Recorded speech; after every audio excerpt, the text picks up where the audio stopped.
I'll just lubricate this mechanism plate with a little bit of graphite powder, which I've just got loose in this container because that's where I normally do this particular task.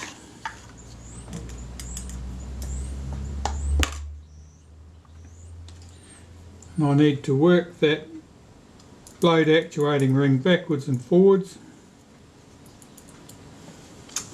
If I can just knock the catches out of the way.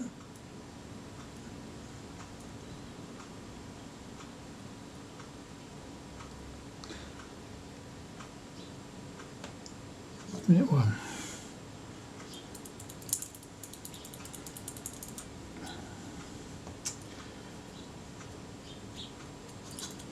There are two catches here that are annoying me at the moment. That one and that one.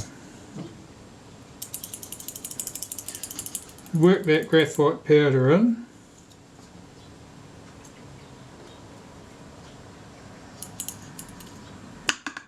Tap off the excess and blow it out of the shutter.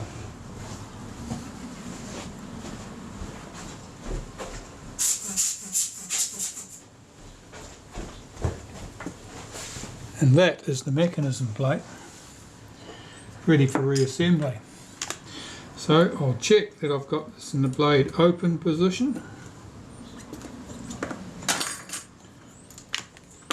And get a clean toothpick to help me manipulate the blades.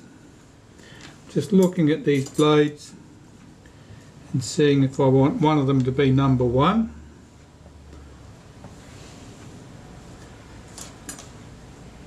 The one with the least marking on it, which would be this one, I think. And the blades start here.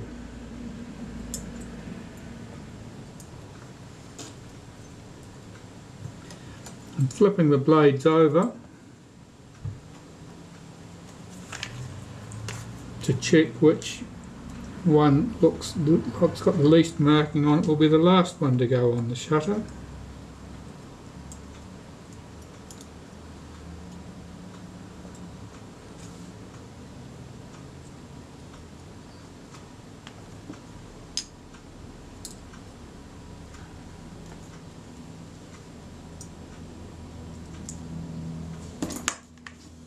Here we go.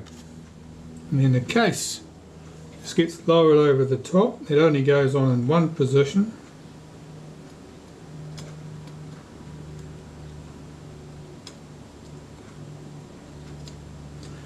And for some reason something doesn't want to fit.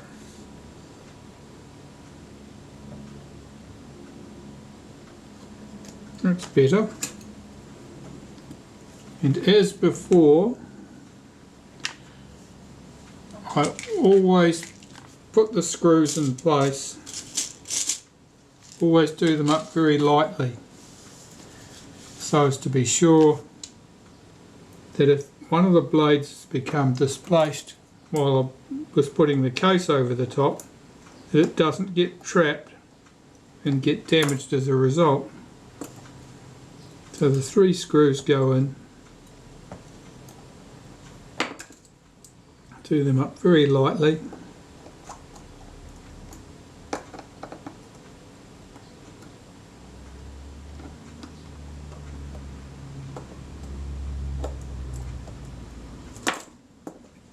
Check that the blades close. They do. So I've got nothing out of place, that's all good. I can tighten my 3 screws right up.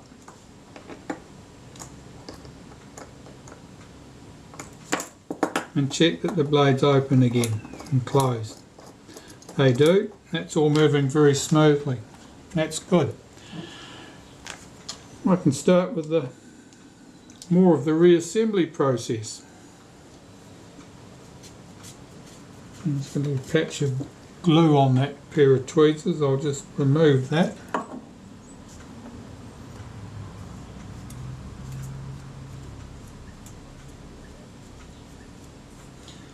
That's better.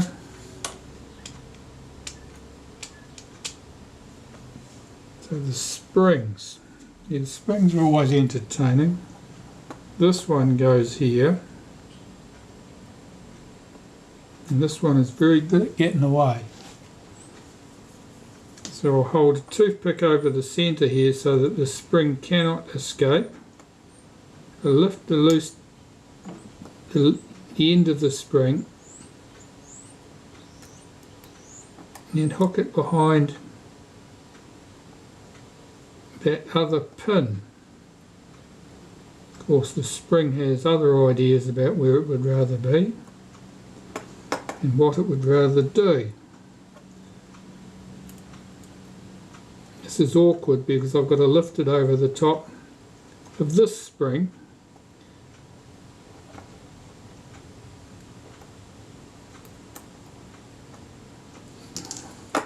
That's it. So now this lever is sprung loaded and that lever is sprung loaded.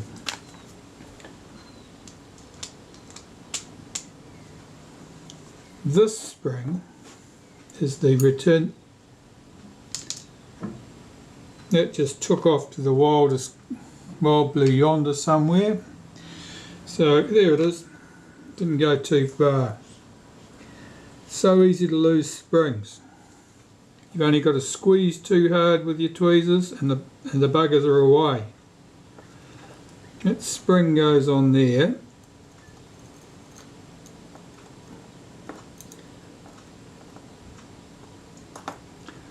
Not like that.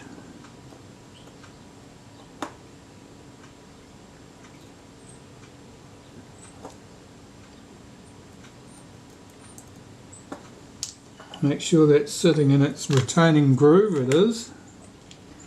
And the B lever needs to be fitted next. So I'll hold this tab back and open the blades by swinging the blade actuating ring through. Now that's in fully open position. That's to allow the B lever to drop into position so it's easy to fit this spring and screw. And fit the B lever in place, hooking it behind that spring. And the B lever is just sitting there at the moment, under spring tension, waiting to fly away. So the screw that retains that has also got a spring on it. The spring in this case is for the self-timer flash sync setting lever.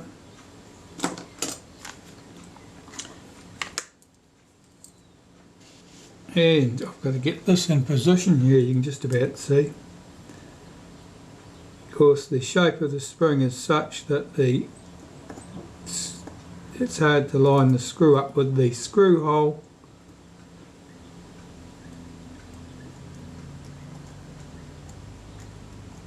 That feels good. Check that the B lever moves freely. It does. I can do the screw up. And the tail on the spring here I need to swing right round anti-clockwise against the inside of the against the lens tube there. So that spring is bearing against this lever now. Okay, if I hold back the B lever with my finger I can pull the blade actuating ring back to the closed position. And I will put a tiny smear of molybdenum paste on the detent spring here for the blade actuating ring. And in two spots here where the main drive cam picks up the blade actuating ring. That's it. That's good.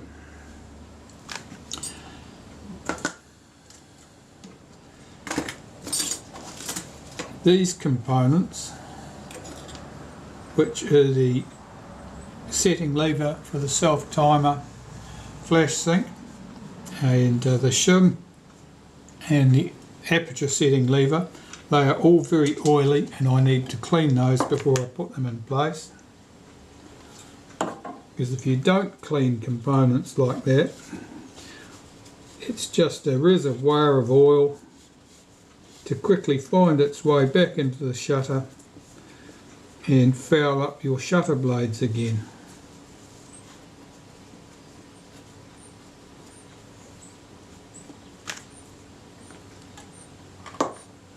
good.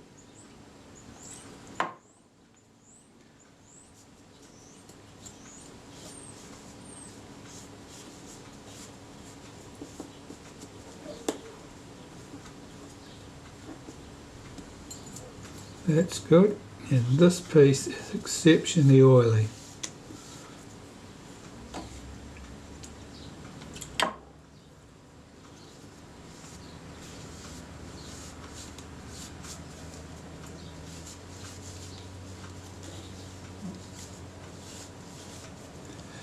Right, well, those parts are looking a lot happier. This piece, the setting lever for the self timer and flash sync. It's always worth taking a close look at this to make sure it's not distorted. It's quite normal when there's a shutter problem for people to twist and heave on every lever and button they can find around the shutter in an attempt to clear the blockage. I don't know how people's brains work. So it's not uncommon to find that this lever is somewhat bent because people have been heaving on it when they in an attempt to make things go. In this case it's fine. But be aware of that. It's certainly something that you frequently find. So for our setting lever here, I'm just wiping a little bit of molybdenum paste on those little ratchet teeth there. And on the spring in the case, this detent spring, I'm just rubbed some on there for good measure. The pin here has to go behind that spring. It's sometimes awkward to get it to seat, and if you pull the spring back slightly, that will allow it to clear onto that pin okay. You still in the picture? We are. Okay. This shim only goes on in one direction. There's a little tab on it that locates on the body. I usually just pull that setting lever in slightly because this is an f2.8 shutter, so the blades are not normally fully open at any time on this shutter. They only go to f2.8. The shutter aperture on a shutter like this otherwise would be capable of opening for an f2 lens. There are 3 screws that hold this in place. I'm not doing these up tight immediately. I want to get them all in place first.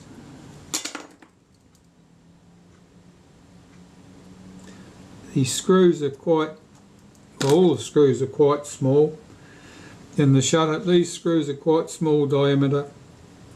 They're fairly easy to cross thread if you're not watching what you're doing. If you do that, they're fairly easy to strip out or break, so take time, be careful. They're very thin, shallow heads, so you'll have nothing like it in your toolbox if you break one. Just checking the action of that, and the lever's moving nice and smoothly. If there was some stiffness there, sometimes it's because of distortion in the settings ring, and basically it's rubbing on the case. This is moving quite freely. I don't need to do anything in the way of lubrication with that. And that's that part done, ready for the next stage. Right, I've just cleaned the pallet wheel. And I've just cleaned that with a little bit of naphtha, just on a cotton bud. There's usually nothing particularly wrong with these components. Little sector gear that operates that. I'll just put a touch of molybdenum paste on the end of that, on that little catch shaped piece. That's where its catch is back behind this lever here, and that's just to make sure that that moves smoothly. Swing that into place, and I'll hook its spring into place. It hooks over that hook post there and then into the hole in the lever, and that cocks in place as the shutter starts to open. That releases it, runs down the pallet, and all is good. Shut that window, it's a bit breezy. hold back the B lever, I can pull the blades back closed again. Now all the flash sync stuff needs to go in.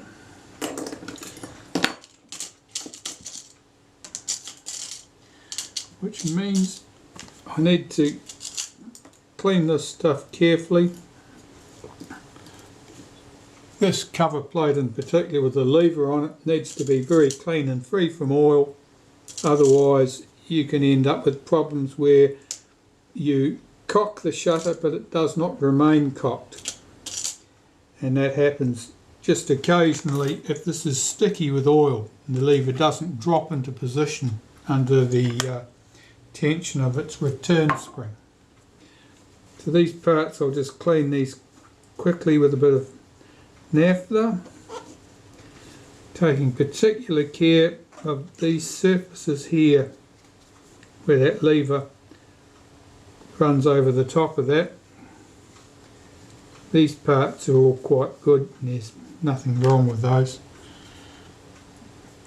and they are not most of these parts are not critical if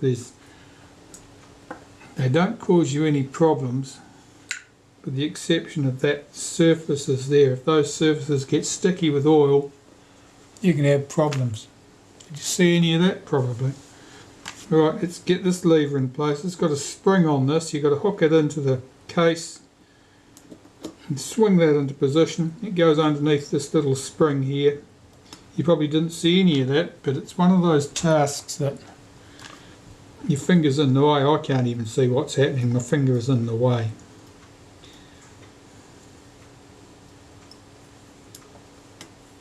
The flash lever goes on, the flash contact. It sits right in there, sits down onto that post. And if I swing this into the cocked position, that'll allow me to drop this cover in position, get that positioned in place. It goes over a pin there on where the pallet wheel spindle runs, and has to seat round the posts here and here. And there are 3 screws. A plain screw at this end,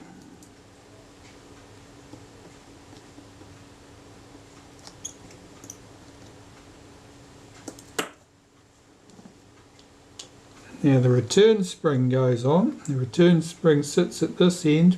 There's a shoulder screw that holds this in position.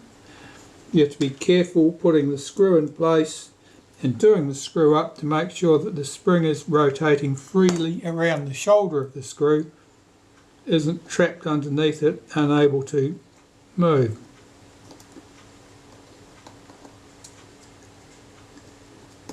I'm just checking that's all free. Nip that screw up, and I've got to swing that spring into position. The end of the spring comes into behind this, lifted up over the back of this lever, and it drops into a notch on the back of that lever there, so that this lever is sprung loaded. Take a bit of molybdenum paste and run it on that face of that lever there. That's where that catch is, the main drive cam.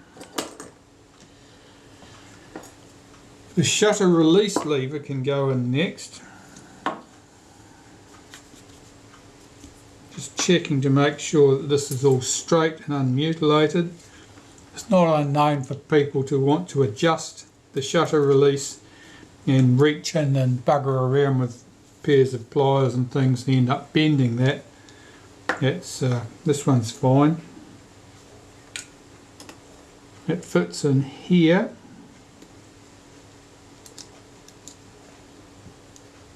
Two things to watch. This tab on the lever must go below the B lever here, and the spring here sticking out needs to go on the inside of the case. So I'll just push that round with the tip of a screwdriver and drop that lever in position. Make sure that the spring's tucked in, and you can see how that lifts that lever. That's how lifts this lever, which releases the main drive cam. The main drive cam and its spring. Now the main drive cam in this case is fairly clean and pretty devoid of anything that looks like lubricant. It's not uncommon for these to be absolutely buttered up with graphite grease, because some people, when in doubt, just keep putting more of it on. Of course, lubricants are only useful typically on contact surfaces, not everything.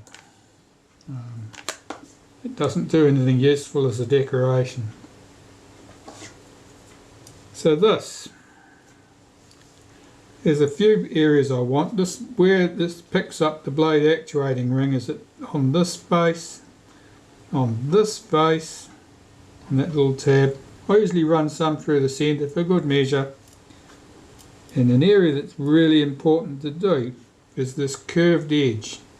That's where it runs against the arm of the retard gear train, and if that's absolutely dry, it's under a lot of pressure against that arm on the retard gear train, and it'll be, the cocking action of the shutter will be unusually stiff as a result. And if the cocking action's unusually stiff, that just loads up the shutter cocking rack. And the shutter cocking rack is, yeah, it's sort of an Achilles heel of this model, I suppose. Certainly you can usually see a bloody good reason why it's failed when it does fail. It's usually as a result of something that was wrong elsewhere.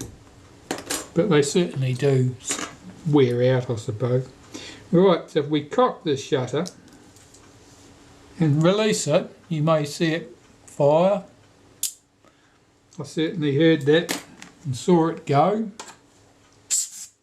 That now is ready to have the retard gear train and the self-timer installed, but they need to be cleaned first. And given how oily the shutter was beforehand, I'd say that they've probably got a little bit of oil and rubbish in them. So I'm going to clean those in an ultrasonic cleaner in this jar with a bit of naphtha, and then I'll be back. Right, those two gear trains are back from the ultrasonic cleaner.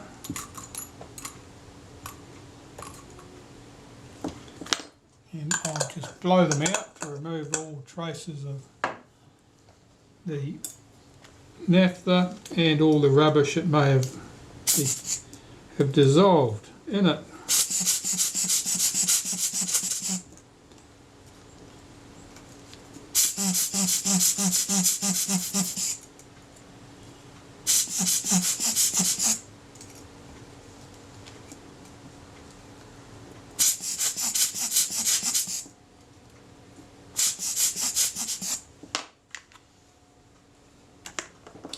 Here we go. And these I will lubricate with a bit of graphite powder.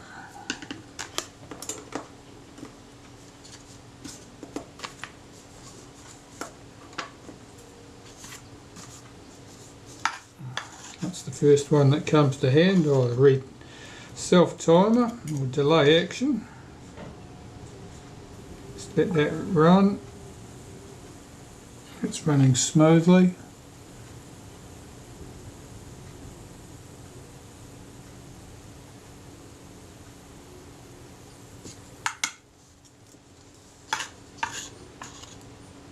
And the retard gear train, usually hold back that tab and work the action multiple times to distribute the graphite powder throughout.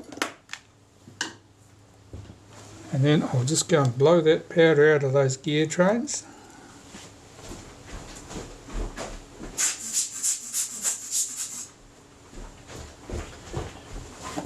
If you don't take the time to blow the powder out of the gear trains and put them back in the shutter, you'll end up with loose graphite powder around in the shutter, which you've then got to blow out.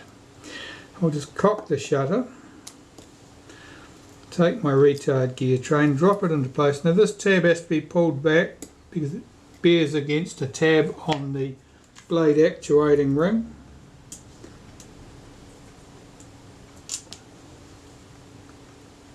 One screw at this end which holds it down and also forms the pivot point for making the adjustments.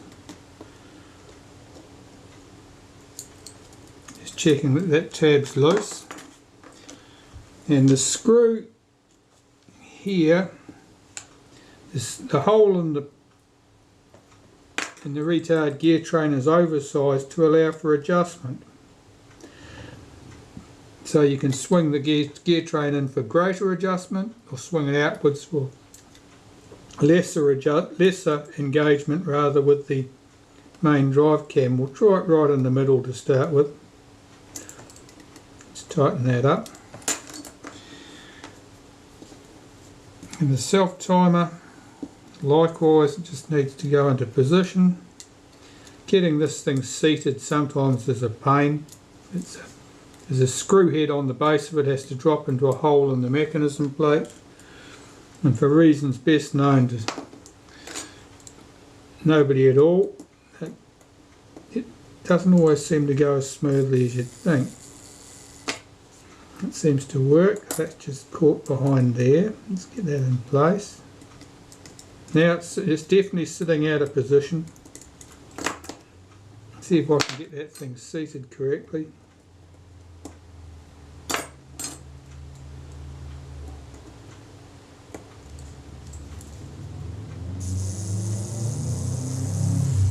Running that down.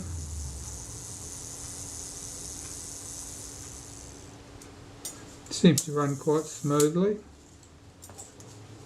Let's try that again. I'll cock the shutter.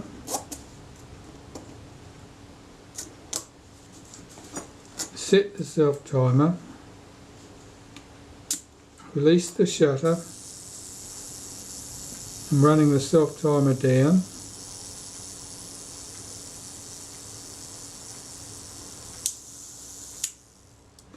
Yeah, that certainly works. And I'll just blow that out a bit extra now that both gear trains have had a good run. Just make sure there's no stray graphite powder floating about. Cock that shutter. What was that speed like? Was it almost a second? It's not 100 miles away, is it? We'll start with that. Leave things exactly as they are. And these components I need to have ready to go because I'll clean these, put them in place and then adjust the speeds. So I'll start with the shutter speed setting cam ring here, and that is unusually clean. So I know someone has been in here before and cleaned things, and they've probably been less generous than most with their lubricant, which is all right, you know. It's just some people butter the damn things and you end up having to clear away most of it. A little bit of lubricant in the right place is the thing for shutters. Like most things probably. Okay, so I'll take some molybdenum paste and I'll rub some around the inside edge and right round the outside edge on that internal cocking ring, and then I'll put this in place. The end of the spring goes over that little tab.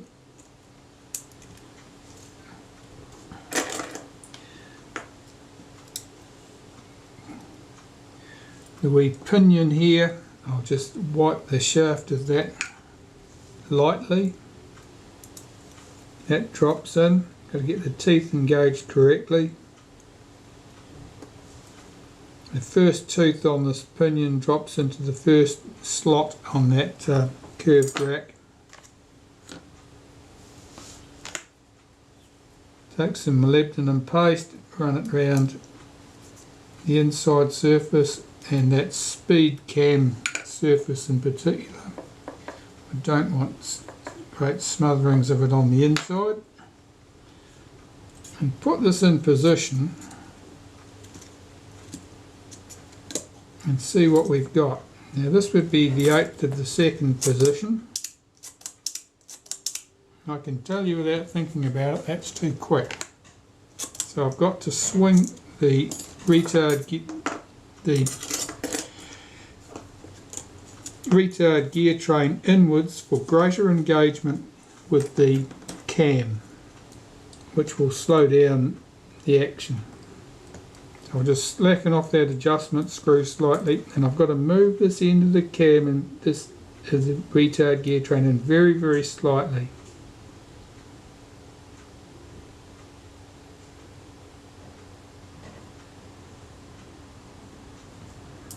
Of course that's easier said than done. Oh, that's probably too much. I will try that. And then put everything back where it was.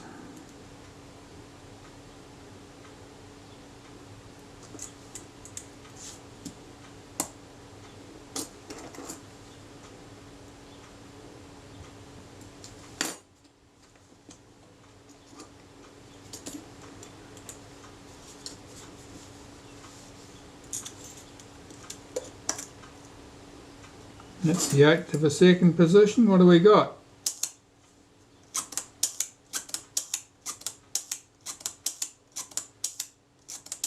Well, it might be very slightly slow. What's the 15th sound like? Okay, I'm going to go and test this on my shutter speed tester, and then I will have a better idea of those speeds. I suspect that they're just slightly slow.